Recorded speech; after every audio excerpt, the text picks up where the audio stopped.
Good morning, all, depending on when you're watching this. Good afternoon, good evening, or good night. My name's Ross, and as always told, out of Voice of Radio. So today, we need to have a pretty big update about Obsidian Flames and Ruler of the Black Flame. I don't know, it doesn't really matter. And the reason it doesn't really matter isn't because I'm being flippant or I don't care. The reason it doesn't really matter is because actually they're going to largely be the same set. Now, if you take a look at something like Paldea Evolved, that gets a little bit complicated, because Paldea Evolved is largely the double Japanese set Snow Hazard and Clayburst, two separate sets but very much a double set in the way they do in Japan, but also bringing in the mini set Triple Beat. So all three of those sets get mashed together, and that makes Paldea Evolved. Now here, there is a mini set coming out, but it's Pokemon Card 151, which we know at this stage is going to be its own set released over here separately. We've seen enough to be very confident that that's true. And Ruler of the Black Flame is a single set. So what that really means is that over here, our set, Obsidian Flames, is going to be very, very similar to Japan's Ruler of the Black Flame. Not entirely the same. Expect us to have a bunch of extra stuff that Japan has had in various other ways. Expect this to be, and I don't know this for a fact, but again, reading between the lines here, expect it to be a little bit of a catch-up set. An opportunity for Pokemon to basically give us the stuff they haven't had a chance to give us elsewhere, because we're not pulling from 3 Japanese sets here, we're pulling from 1. And before we get into a bunch of new cards, one thing that needs to be pointed out, our release dates here are very, very close. Way closer than we used to. This releases in Japan on Friday the 28th of July, which is the day before I land for Worlds, whereas Obsidian Flames is releasing on the 11th of August, 2 weeks later. There are 2 weeks between the release of Ruler of the Black Flame, the Japanese set, and Obsidian Flames, the English set. Also worth noting, for the first time in a while, we've got the same booster pack artwork. Like, it's exactly the same. Okay, fine, ours is slightly off-center a little bit. We've moved it a tiny bit, but you know what I mean. It's the same art of that Terrestrial Charizard. What is interesting, our pre-releases are going to be starting on July the 29th, the day after the set officially releases in Japan. We are very, very much not used to having that. That is not the way things generally tend to go. This is really kind of cool and kind of interesting. It's nothing I've actually made a real point of pointing out in a video up until now. For that, you have my apologies. So I figure we should fix it here. But there were a bunch of new cards that have gone and been revealed, and that does include, weirdly, only 3 of the pre-release promos. And I'm not entirely sure why. Like, we have 4 pre-release promos. Why have only 3 of the pre-release promos gone and been revealed for this set? We know they have to come from Ruler of the Black Flame, because as previously mentioned, we're taking our English set from the single Japanese set. So all of them have to be from Ruler of the Black Flame. Why would they not just reveal all of them? Bit weird, ladies and gentlemen. But I'm going to start off with the Kuramitsu Cleffa, because, oh my word, I adore the Kuramitsu Cleffa. This is awesome, and I love it, and it's amazing. Now, obviously, like I say, we've seen these. We know that these are going to be the pre-release promos from Obsidian Flames. They've already been revealed. But now we've got the, so to speak, the original artwork, the set artwork. And look, big fan of the Cleffa artwork. The pre-release promo, it's beautiful, it's lovely, but I don't think anyone can seriously compare it to the Kuramitsu. Look how happy he is! Plus Kuramitsu's use of colour. I'm not going to pretend I know about art, I don't, but I do know that Kuramitsu's art is just wonderful colours, and I love it, ladies and gentlemen. I absolutely love it. Huge fan. Obviously, Cleffa's got the one that for 0 energy lets you draw until you've got 7 cards in your hand. The fact that it's not a shuffle draw and it's not called Eek is upsetting. But actually, early game, use your energy for the turn to retreat your active and then use this to draw. Not bad. Now, Morile has gone and been revealed.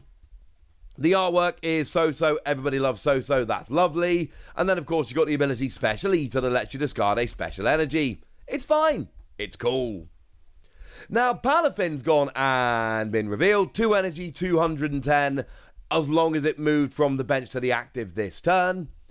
It's kind of cool. Now we got the regular art.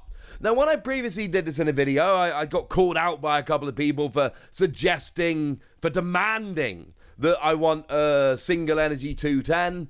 I am aware single energy 210 would be very, very, very, very good on a single prize Pokemon. But my point was very simply that 2 energy is awkward and 210 isn't quite enough damage. And 2 energy 210, even on a stage 1 single prize Pokemon, it's not going to work. It's not going to lead to a hugely played Pokemon. I am sorry. But there is actually, there's a pair of Finizen here, which I love. Now, one of them has absolutely stunning artwork and a pretty impressive 90 HP, but a terrible 2 energy 30. Seriously, look at this Kokisaito artwork. It is stunning. But then we got the other one. I don't prefer the artwork, and it's got 50 HP, not 90. That is a gigantic difference, but it's got a rather phenomenal attack. You see, what the attack does for just a single energy is it allows you to switch this Pokemon to the bench, and you do have to switch it to the bench to do so, and then you can search your deck for a card that evolves from it, and evolve it. Now, obviously, if you've played the video games, you'll know that that's kind of the hook of Finizen. In order to get your Palafin, or at least the hero form Palafin, you have to switch from the active to the bench, and that's when you get the hero form. I think it's called hero form. So this makes perfect sense to me. I get this. This is fine. It's kind of awesome, honestly. Like, mechanically speaking, in terms of keeping it in line with the games, I actively love this. I think it's wonderful and brilliant and awesome, and I'm just a huge fan of this, honestly. I think this is spiffing. So, yay! In terms of the card, yeah, it's actually kind of cool. Like, if you're playing Palafin, this is... As long as your opponent doesn't gust, this is actually brilliant. Because turn 2 going second, you start with this, you attach an energy, use the attack, switch to the bench, search your deck for the Palafin, you evolve up, job's a good one. Next turn, attach a second energy, get in the active and smash. I'm still not a gigantic fan of Palafin for all the reasons I've laid out, but this is still pretty cool. But then we have some actual new cards, including a Sizzle. A Sizzle that could be really, really, really good. You see, what Sizzle does is it's got an... Okay, 2 energy 70, nobody cares. Let's not spend any time talking about that.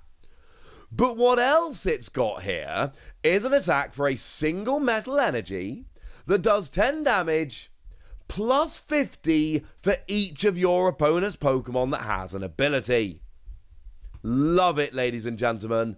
Absolutely love it. I mean, at this stage, a bunch of you are going to be going, oh, that's the old Weavile. And it is, incidentally.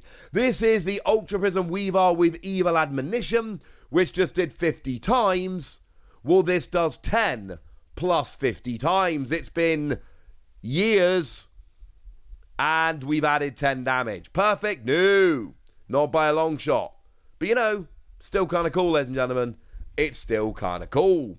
And the thing is, this hits weakness on Chen Pao, and Chen Pao is a deck that is going to want to play a whole bunch of Pokemon with abilities, because Chen Pao itself has an ability, and Chen Pao kind of relies on Baxcalibur, which has an ability, and all you need is, you know, I mean, at that point, to be fair, you're already hitting 220.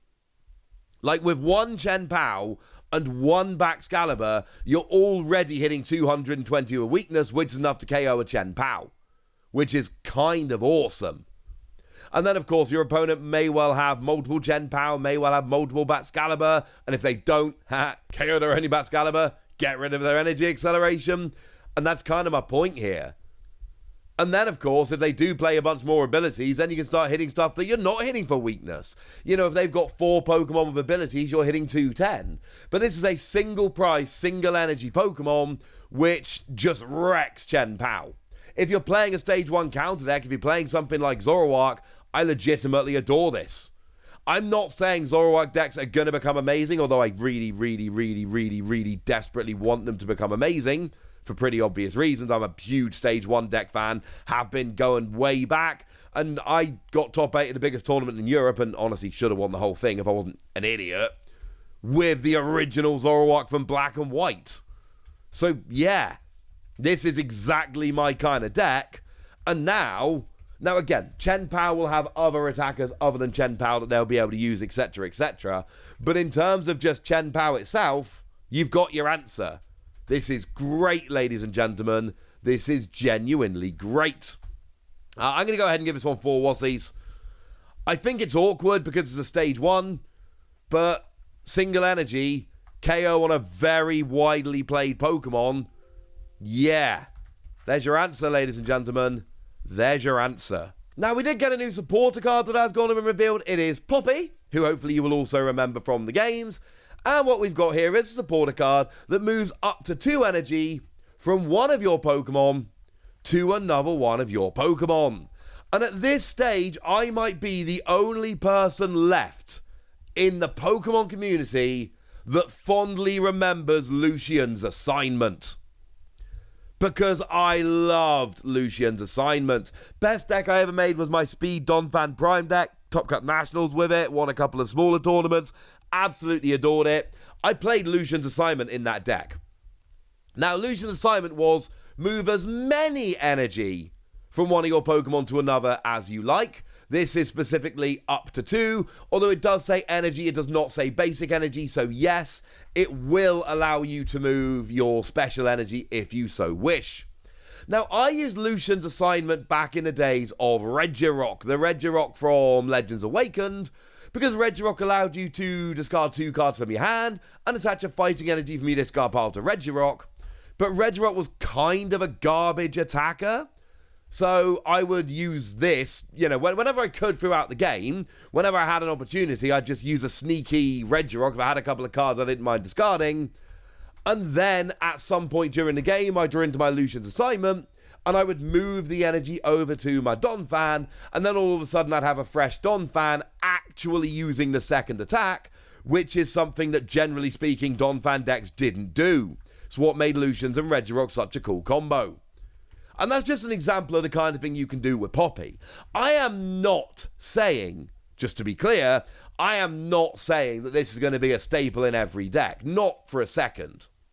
What I am saying is that moving energy from one Pokemon to another once during the game for a big surprise attack can be a great, great thing to do. I have personally had success doing that with other decks in the past.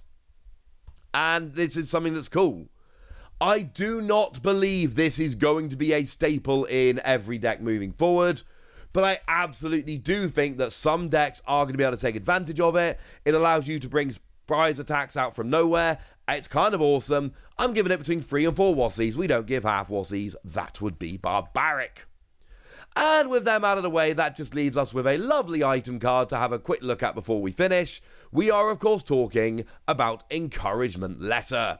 Now, this is an item card that can only be played if one of your Pokemon were knocked out during your opponent's last turn, and it allows you to search for free basic energy, reveal them, and put them into your hand. And this is good for a number of reasons. In a deck like Baxcalibur, you can just go and search your energy, although I'm aware Chen Pao does that, but I'm just talking about any deck that allows you to attach from your hand. Or it can combo with something really nicely like Gardenia's Vigor, because you need to get 2 energy in your hand, and essentially you play this, and Gardenia's Vigor will let you attach 2 of them, and then you can attach the third just as your attachment for the turn, which is rather lovely. Or if you're just playing multiple different types of energy and you want to have one for a few turns in a row, this will work very nicely. And honestly, this is best if you are having a single prize deck where you're being KO'd every turn. Because we know there are some decks like that around, like the Zoroark deck, for instance, where you are basically expecting to be giving up a prize every single turn.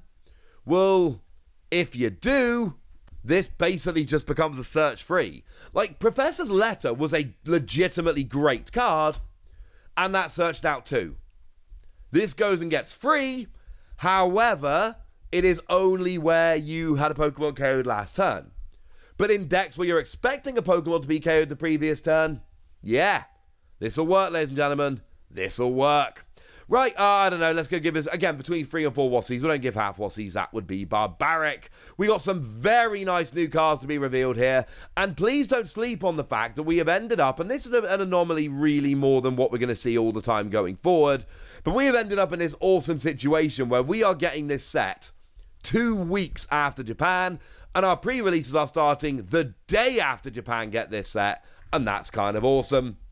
But now, ladies and gentlemen, I want to hear from you guys. I want to know what you think about the English set, the Japanese set, and anything else. So let me know in the comment section. Go nuts! Be nice. And then make sure you like this video, subscribe to this channel, follow me on Twitter at @TheWasi. That's where we talk about Pokemon and card games and Pokemon card games, all kinds of fun things. And please do consider checking out patreon.com/PTCG Radio, where you can support the channel, get some bonus podcasts, join the Discord, all kinds of fun things. Oh, and of course you can get shout-outs on the channel, like the lovely Star of Dav, who's been a supporter of ours for a while now and is a very lovely person. So shout-outs to them for all the support and for being awesome. But by far the most important thing is always, look after yourselves till next time, would ya?